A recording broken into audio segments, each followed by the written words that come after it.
एजुरेव में आपका स्वागत है। चलिए, आज हम एक बहुत ही दिलचस्प सफर पर चलते हैं।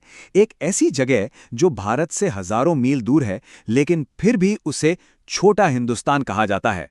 और हम ये सफर देखेंगे हिंदी के महान लेखक रामधारी सिंह दिनकर की नजरों से। भारत सागर का सबसे खूबसूरत सितारा। सोचिए, इन शब्दों में कितनी खूबसूरती है। दिनकर जी ने हमारी मंजिल मॉरिशस को कुछ इसी तरह बयां किया था। ये सिर्फ एक टापू नहीं है, ये एक ऐसी जगह है जहां भारत का दिल धड़कता है। और ये कहानी हमें सुना कौन रहा है? जी हां, रामधारी सिंह दिनकर, हिंदी साहित्य का वो चमकता सितारा जिनकी कलम ने हमेशा भारतीय संस्कृति और राष्ट्रवाद को आवाज दी। तो चलिए, उन्हीं की आंखों से इस अनोखे सफर को जीते हैं। तो ठीक है, अब शुरू करते हैं इस सफर को। देखते हैं कि दिल्ली से मॉरिशस तक का ये रास्ता आखिर कैसे तय हुआ।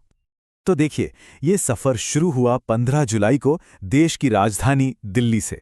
अगले दिन 16 जुलाई को मुंबई से उड़ान भरी गई और फिर ये सफर उन्हें सीधे ले गया अफ्रीका महाद्वीप, जो मॉरिशस पहुंचने से पहले एक बहुत ही रोमांचक पड़ाव था।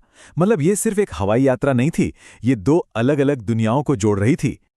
मॉरिशस पहुंचने से पहले एक कहानी में एक ट्विस्ट आता है। दिनकर जी को रुकना पड़ा केन्या के नैरोबी में, जहां अफ्रीका का असली जंगली दिल धड़कता है। और वहां एक ऐसा अनुभव उनका इंतजार कर रहा था जो हमेशा के लिए यादगार बन गया। दिनकर जी बताते हैं कि नैरोबी नेशनल पार्क कैसा था। दूर दूर तक पेड़ बहुत कम थे और चारों तरफ बस घास का सुनहरा समंदर फैला हुआ था। और यही वो खुला मैदान है जहां जंगल के राजा शेर अपने मर्जी से घूमते हैं।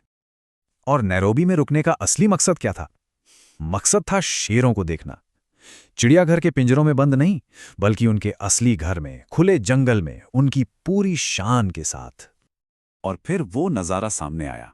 शेर अपने पूरे परिवार के साथ आराम कर रहे थे और उन्हें इंसानों की गाड़ियों से, पर्यटकों से कोई फर्क ही नहीं पड़ रहा था।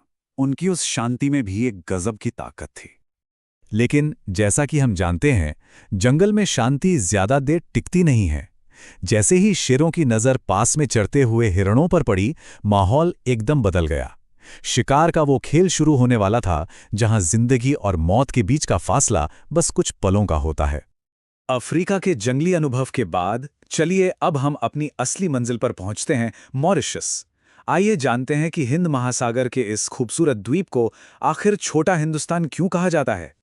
दिनकर जी ने मॉरिशस को क्या खूबसूरत नाम दिया है, हिंद महासागर का मोती। सच में एक ऐसा कीमती मोती जो अपनी सांस्कृतिक चमक से पूरे महासागर को रोशन करता है। अब ये द्वीप एरिया के हिसाब से देखें तो बहुत बड़ा नहीं है, सिर्फ 720 वर्ग मील का, चारों तरफ से समंदर से घिरा हुआ। पर इस छोटी सी जमीन पर जो बसा है वो बहुत बड़ा और बहुत गहरा है। तो इसे छोटा हिंदुस्तान क्यों कहते हैं? वजह आपके सामने है। यहाँ के करीब 67% आबादी यानी 2/3 लोग भारतीय मूल के हैं। उनकी जड़ें भारत से जुड़ी हुई हैं और यही इस द्वीप की सबसे बड़ी पहचान है। तो सवाल ये है कि क्या ये भारतीय विरासत सिर्फ आंकड़ों में है या सच में वहाँ की रोजमर्रा की जिंदगी और संस्कृति में भी दिखती है? चलिए भारत की इस आत्मा को थोड़ा और करीब से जानते हैं। अरे, यहाँ की संस्कृति में तो भारत बसता है। चाहे दशहरा हो, शिवरात्रि हो या फिर कांवड़ यात्रा, ये सारे त्योहार बिल्कुल वैसे ही जोश और धूमधाम से मनाए जाते हैं जैसे हमारे यहाँ भारत में मनाए जाते हैं। और लोगों की आस्था का एक बहुत बड़ा केंद्र है ये झील परी तालाब। शिवरात्रि के वक्त तो यहाँ हजारों भक्त आते हैं। ये जगह मॉरिशस के लोगों की अपनी जड़ों से गहरी आध्यात्मिक एकता को दिखाती है। भाषा में भी आप देखिए कितना अनोखा संगम है। ज्यादातर भारतीय मूल के लोग भोजपुरी बोलते हैं, लेकिन उनकी भोजपुरी में फ्रेंच भाषा के शब्द भी मिल गए हैं। ये दिखाता है कि कैसे दो संस्कृतियां एक साथ खूबसूरती से रह सकती हैं। तो आखिर में इस पूरे सफर से, इस कहानी से हमें सीखने को क्या मिलता है? अपनी संस्कृति और पहचान को लेकर हम क्या समझ सकते हैं? दिनकर जी ने एक चीज पर बहुत गौर किया और वो थी वहां के मंदिरों की साफ सफाई। ये सिर्फ सफाई नहीं थी, बल्कि अपनी संस्कृति और अपनी आस्था के लिए एक गहरा सम्मान था। उन्हें लगा कि ये एक ऐसी सीख है जिसे हम सबको अपनाना चाहिए। तो इस कहानी से हम 3 बड़ी बातें सीख सकते हैं। पहली, कि भारतीय संस्कृति में कितनी ताकत है, कितनी जान है। दूसरी, कि देश से दूर रहकर भी अपनी पहचान को कैसे जिंदा रखा जा सकता है।